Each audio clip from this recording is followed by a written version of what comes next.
தமிழ் நூல் ஒன்று மிக அதிக மொழிகளில் மொழிபெயர்க்கப்பட்ட ஒரு நூல் உள்ளதென்றால் அது திருக்குறளாகும். திருக்குறளிலே ஒரு குறளுக்கு உரை எழுதினவர்கள் எல்லாரும் ஒரே பொருளை ஒரே உரையை தந்துள்ளனரா என்று கேட்டால் கிடையாது.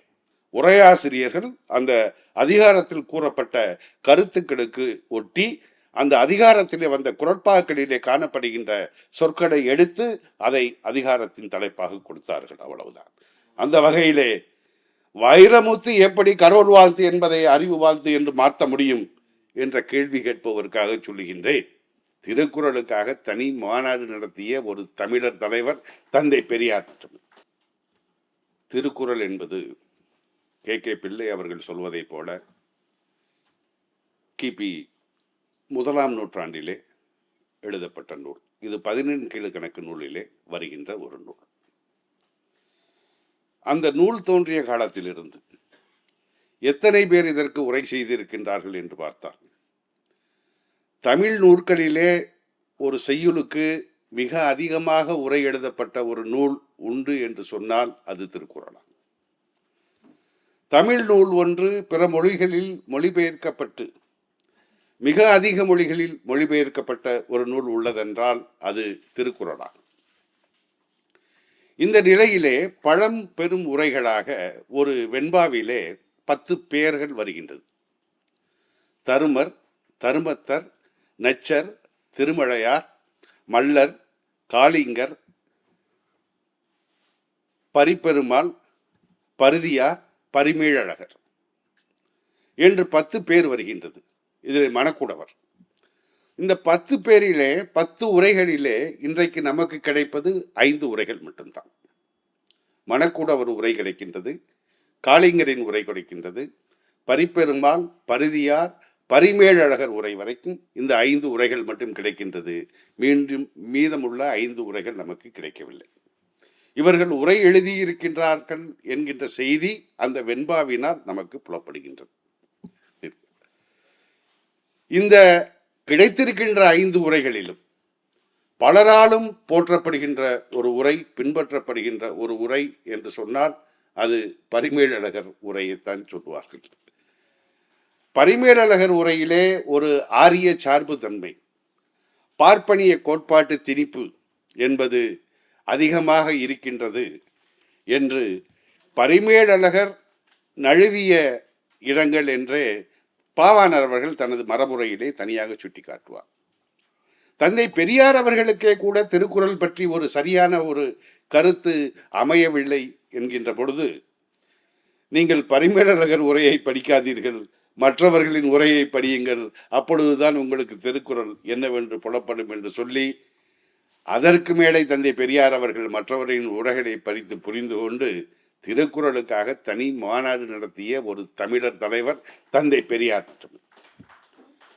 தந்தை பெரியார் அவர்கள் திருக்குறளை தமிழ்நாட்டின் ஒவ்வொரு தமிழர்களிடமும் கொண்டு சேர்த்தார் என்று சொன்னார் அது மிகையாகாது.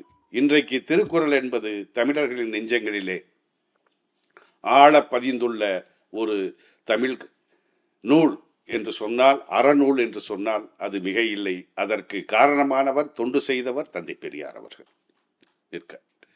இத்தனை உரைகள் இருக்கின்றதே, இன்னும் உரை தேவையா? இவர்களுக்கு பின்னால் பாவலரர் அவர்கள் சொல்வார்கள், ஒரு பெருமை மிக்க எழுத்தாளர்கள் என்று சொன்னால் எத்தனையோ பேர் எழுதியிருக்கலாம். கிட்டத்தட்ட 300 பேர் வரை உரை அதற்கு எழுதியிருக்கின்றார்கள். மூவாவில் தொடங்கி பாவாணர், பாரதிதாசன் அவர்கள் வரிசையாக வந்து கலைஞர், நாவலர் என்று புலவர் குழந்தை என்று இன்றைக்கு வைரமுத்து வரைக்கும் உரை வந்திருக்கின்றது.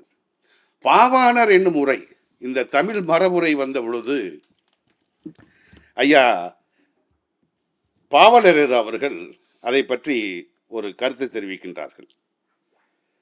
தேவநேயன் என்னும் தேர்ந்தமதி பாவாணர், தேவநேயன் என்னும் தேர்ந்தமதி பாவாணர் தேவ திருக்குறளுக்கு தீர்ந்த உரை மேவிய பின், தேவநேய பாவாணர் திருக்குறளுக்கு உரை எழுதிய பின்னாடி மற்றொரு உரை செய்யும் மாணுவரோ, மாணுவரேல் வேற யாரும் அதுக்கு உரை எழுதுறதுக்கு துணிவானா? துணிஞ்சாக்க என்ன ஆகும் அப்படின்னா, கற்றோர் நகைப்பர் கழித்து. படித்தவெல்லாம் சிரிப்பான், கற்றோர் நகைப்பர் கழித்து என்று யார் சொன்னா? பாவலரர். இந்த பாவலரர் அவர்களே பின்னால் என்ன செய்கிறார்னாக்க, அவரே உரை எழுத போடுறார். அவருக்கு பாவாணர் உரை அந்த நேரத்தில் சிறப்பாக தெரிந்தது. ஆனால் பாவாணர் என்பவர் பரிமேலழகரை சில இடங்களில் வேறுபட்டாலும் பல இடங்களில் பரிமேலழகரோடு ஒத்துப்போவதாக பாவலரர் அவர்களுக்கு தெரியுது. பின்பு அவரே மெய்ப்பாட்டுரை என்று அவரே எழுத தொடங்குகின்றார். மிக அருமையான ஒரு அறவியலுக்கு மட்டும் 240 குறள்களுக்கு மட்டும் உரை எழுதி, அடுத்து அவர் எழுதுகிறார், இல்லறவியலுக்கு முடித்துவிட்டு துறவரையியலை நோக்கி நான் பயணம் செய்கின்றேன் எழுதிவிட்டு அவர் இந்த உலகை விட்டு பிரிந்து போய்விட்டார். உயிர் விட நேர்ந்தது. அறவியல் அவரால் அவருடைய காலம் முடிந்த காரணத்தால் நமக்கு பொருட்பாலுக்கும் இன்பத்துப்பாலுக்கும் கிடைக்க வேண்டிய ஒரு அரிதான உரை கிடைக்கவில்லை. 240 குறள்களுக்கு மட்டுமே 1000 பக்கங்களுக்கு மேல் அவர் உரை எழுதியிருக்கின்றார். எத்தனையோ முறையிலே திருக்குறளை பகுத்து காட்டிய முறை, திருக்குறள் எவ்வாறு சொல்லப்பட்டிருக்கிறது என்பதிலே 28 முறைகளை அவர் பட்டியலிட்டு காட்டுகின்றார். ஒவ்வொரு முறைக்கும் ஒரு குறளை எடுத்து எடுத்துக்காட்டாகவும் காட்டுகின்றார். நேர்மறை உரை, எதிர்மறை உரை, எடுத்துக்காட்டு உரை, வினா உரை, வினா உடை உரை என்று 28 வகையிலே திருக்குறள் அமைந்திருப்பதாக அவர் ஒரு ஆய்வு செய்து அதை தனது உரையிலே காட்டி ஒவ்வொன்றுக்கும் ஒரு எடுத்துக்காட்டையும் எடுத்து காட்டுகின்றார். அந்த வகையிலே பார்க்கும் பொழுது இன்னும் எத்தனை பேர் திருக்குறளுக்கு உரை எழுதினாலும் அது தகும், அதை தமிழுலகம் வரவேற்கும். வைரமுத்து ஏன் திருக்குறளுக்கு உரை எழுதினார் என்ற கேள்வி எழுத நேரத்திலே அதற்கு சொல்லுகின்றேன், வைரமுத்துவும் தனது பங்களிப்பை இந்த நூலிலே செய்திருப்பார். அப்படி வேற்றுமை திருக்குறளிலே ஒரு குறளுக்கு உரை எழுதினவர்கள் எல்லாரும் ஒரே பொருளை உரையை தந்துள்ளனரா என்று கேட்டால் கிடையாது. ஒரு குறளை எடுத்து மிக அழகாக ஒரு பேராசிரியர் அவர்கள் கட்டுரையிலே சொல்லியிருப்பார்கள். 632வது குறள் அமைச்சு என்பதில்லை. வன்கண் குடிகாத்தல் ஆள்வினையோடு 5உடன் மாண்டது அமைச்சு.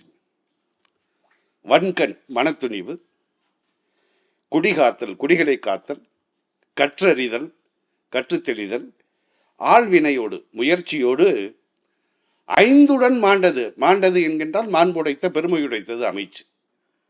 மேல 4 தான் சொல்லியிருக்காரு. வன்கண்ணை சொல்லியிருக்காரு, குடிகாத்தல் சொல்லியிருக்காரு, கற்றறிதல் சொல்லியிருக்காரு, ஆள்வினை சொல்லியிருக்காரு. ஆனா கீழே 5உடன் மாண்டது அமைச்சு அப்படின்னு வரும்போது ஆளுக்கு ஒரு உரை. நம்மால் மனக்குடவர் என்ன சொல்றாரு, குடிகாத்தலை 2ஆ பிரிக்கிறார். குடி ஒன்று, குடியை காத்தல், இன்னொரு இந்திரியங்களை காத்தல்னு கொண்டு போய் வலிவா திணிக்கிறாங்க. அப்படி ஆக்கி 4 5 ஆக்கிடுறாங்க. அடுத்து பரிபெருமாள் என்ன செய்றாரு, குடிகாத்தலை விட்டுறாரு, பருதியார். கற்றறிதலை கற்றலையும் அறிதலையும் தனித்தனியா பிரிச்சு அதை 2ஆ காட்டுறாங்க. அப்பதான் சொல்றாங்க, கற்று என்பது வினையச்சம், அறிதல் என்பது தொழிற்பெயர். கற்றலும் அறிதலும் என்று உண்மை தொகை போட்டு இங்கே வராது, இது இலக்கண பிழை.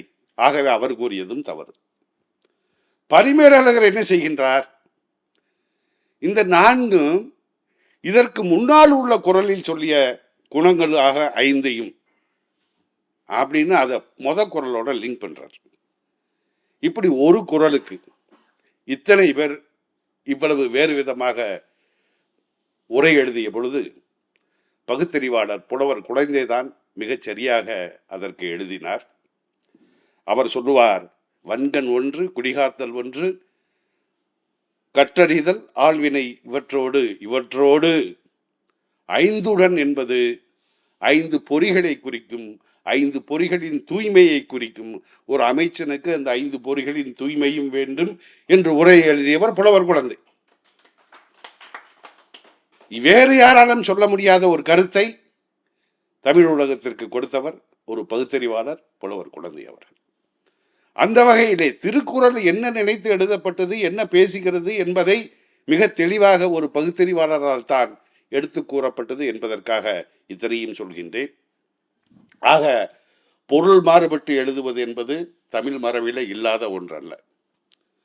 திருக்குறளுக்கு வஉசி அவர்கள் சொல்வார்கள், இந்த பாயிரம் என்பதை நான் ஒற்றுக்கொள்ள மாட்டேன், அறவியல் என்று அதற்கு பொருள் கொடுக்கின்றார்கள். இடைப்பாவிரவியல் என்று சொல்கிறார்கள். முதல் 3 அதிகாரங்கள் திருவள்ளுவரால் எழுதப்பட்டது கிடையாது. 10 தொகுக்கப்பட்டதிலே 130 தான் இருக்க வேண்டும். மீதி 3 இடைச்செருகள், இடைப்பாயிரவியல் என்று அதற்கு பெயர் கொடுத்து விட்டார். அவர் பலவிதமாக அதிகாரங்களையும் மாற்றி மாற்றி அவருடைய வஉசி உரையில அவர் மனக்குடவரை பின்பற்றுகிறவர். பலவிதமாக அவர் எழுதியிருப்பார். யாரும் இது ஏதோ வைரமுத்து மட்டும் புதுமைகளை செய்யவில்லை. இது தமிழ் மரபிலே உள்ளதுதான், வஉசி போன்றவர் செய்ததுதான். இந்த கடவுள் வாழ்த்து என்பதுக்கு மட்டும் யார் யார் என்னென்ன பெயர் வைத்திருக்கிறார்கள் தெரியுமா? திருவிக்கா ஆதி பகவன் உலக முதல் என்று அந்த அதிகாரத்திற்கு தலைப்பு. சுகாத்தியார் முதல் பொருள் வாழ்த்து என்று அந்த அதிகாரத்திற்கு தலைப்பு. இலக்குவனார் அவர்கள் இறை நலம் என்று தலைப்பிட்டிருக்கின்றார் அந்த அதிகாரத்திற்கு. அப்பாத்துரையார் இறை வாழ்த்து என்று சொல்லி இருக்கின்றார். பாவாணர் அவர்கள் முதற் பகவன் வழுத்து என்று சொல்லியிருக்கின்றார். புலவர் குழந்தை அவர்கள் இறை நலம் என்றும், வாசுப மாணிக்கனார் அவர்கள் ஆதி பகவன் வாழ்த்து என்றும், இப்படி அவரவர்களுக்கு பிடித்த தலைப்பை கொடுத்திருக்கிறார்கள் அதிகாரத்திற்கு என்று சொன்னால், அந்த அதிகார தலைப்பு என்பது திருவள்ளுவரால் அளிக்கப்பட்டது அல்ல. உரையாசிரியர்கள் அந்த அதிகாரத்தில் கூறப்பட்ட கருத்துக்களுக்கு ஒட்டி அந்த அதிகாரத்திலே வந்த குறட்பாக்களிலே காணப்படுகின்ற சொற்களை எடுத்து அதை அதிகாரத்தின் தலைப்பாக கொடுத்தார்கள், அவ்வளவுதான். அந்த வகையிலே வைரமுத்து எப்படி கடவுள் வாழ்த்து என்பதை அறிவு வாழ்த்து என்று மாற்ற முடியும் என்ற கேள்வி கேட்பதற்காக சொல்லுகின்றேன். தமிழ் பரப்புலகிலே, தமிழ் மரபொழுகிலே கடவுள் வாழ்த்து என்பதற்கு இத்தனை பெயர்களை இத்தனை முன்னோர்கள் சொன்ன பொழுது இந்த கேள்வி கேட்கின்றனெல்லாம் எங்கே போயிருந்தார்? வைரமுத்து செய்தால் மட்டும் அது குற்றமாகுமா? அது எப்படி சரியாகும்? ஆக வைரமுத்து ஏதோ வேண்டாத மருமக கைபட்டா குத்தம் காபட்டா குத்தம்ட்டு வைரமுத்து அவர்கள் திராவிட இயக்கத்தோடு ஒரு பகுத்தறிவாளராக இந்த கவிதை உலகிலே இயங்கிக் கொண்டிருக்கின்ற காரணத்தினால் இங்க நாட்டிலே இருக்கின்ற பார்ப்பனிய சக்திகள் அவர் மீது குறிவைத்து வன்மத்தை கக்குவதிலே அன்று முதல் இன்று வரை தொடர்ந்து இயங்கிக் கொண்டே இருக்கின்றார்கள். இதற்கு அவர்கள் கையில் எடுத்த ஆயுதம் என்பது மங்கை வரை மது வரை எத்தனையோ இருக்கின்றது. அந்த வகையிலே தான் இன்றைக்கு தோழர் வைரமுத்து அவர்களை பற்றி அவர் கம்பன் விழாவிலே ஆற்றிய உரையை பற்றி கூட இன்றைக்கு பெருத்த எதிர்ப்பு எழுந்திருக்கின்றது. திகைத்தனை போலும் செய்கை என்ற கம்பனின் வரிக்கு மனது பேதளித்து விட்டது என்று அவர் சொல்லுகின்றார். இதே கருத்தை பல உரையாசிரியர்கள் கம்பராமாயணத்திற்கு முன்னணி சொல்லியிருந்தாலும் வைரமுத்து சொன்னால் அது தவறு என்று இன்று அவர் மேல் பாய்ந்து பிராண்டி கொண்டிருக்கின்றார்கள். திகைத்தனை போலும் செய்கை என்றால் அதுதான் புத்தி கெட்டு போச்சு, திகைச்சு போச்சு, ஏன்டா அப்படி புத்தி வேலை பார்க்கலையா அப்படிம்பாங்க. திகைச்சில்லை. அதைத்தான் அவர் சொன்னார். இந்த வகையிலே இந்த பார்ப்பன மேலாண்மை சக்திகள் நமது கவிஞரை மேல் வன்மம் கொண்டு பாய்ந்து அவருடைய எந்த செயலுக்கும் கற்பிதம் ஊட்டி அவரை எதிர்த்து கொண்டு அவருடைய புகழை சிதைக்கு வண்ணம் செயலாற்றி கொண்டிருக்கின்ற நேரத்திலே நாங்கள் எங்கள் கவிஞரை தூக்கி பிடிப்போம் என்ற ஒரு உறுதிப்பாட்டின் விளைவாகத்தான் இந்த நிகழ்வு ஏற்பாடு செய்யப்பட்டுள்ளது.